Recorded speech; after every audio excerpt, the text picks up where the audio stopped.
Hi, this is Chip Wood, and I'll show you how to create a canned response in Gmail containing your headshot and resume, which will simplify the process of submitting for a role or requesting an audition slot. And this is what it will look like, with each contained in the body of the email. For this video, I'm using a stock image and a fictitious resume. The steps I'll show you are much better than the method in which you attach both of these elements, which requires more effort for the casting director because they have to download both of them. First, we're going to set up Gmail to compose a canned response by enabling that function in the settings.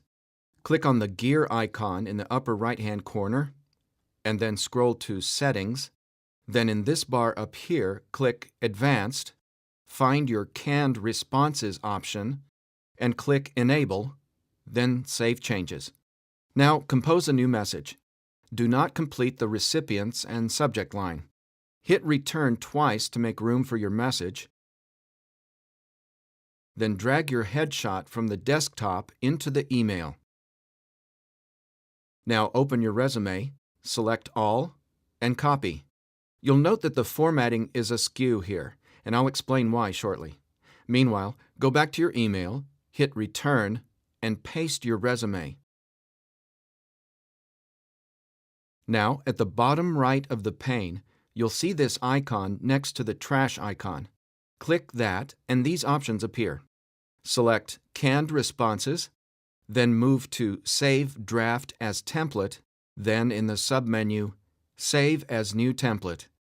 Give your template a name. Let's say Elena Theater. Now hit Discard Draft. You can test your new canned response by sending an audition request to yourself. We'll say, please book me an audition on Saturday, etc. Hit Enter for a new paragraph. Scroll to the icon next to the trash and select Canned Responses. That will bring up this window, and beneath Insert Template, I'll select Elena Theater. And your headshot and resume appear directly below your introduction. You'll notice that the original resume and the email version are formatted differently. And here's why you might need to make some adjustments to the formatting for specific use in an email. If you copy and paste from your original resume, you'll see that once it's pasted into an email, some formatting anomalies occur. First of all, you must create a simplified version of your resume that eliminates any layout data such as cells, columns, color, or images. You can do this by recreating your resume in Word from scratch in a simplified manner like this fictitious example.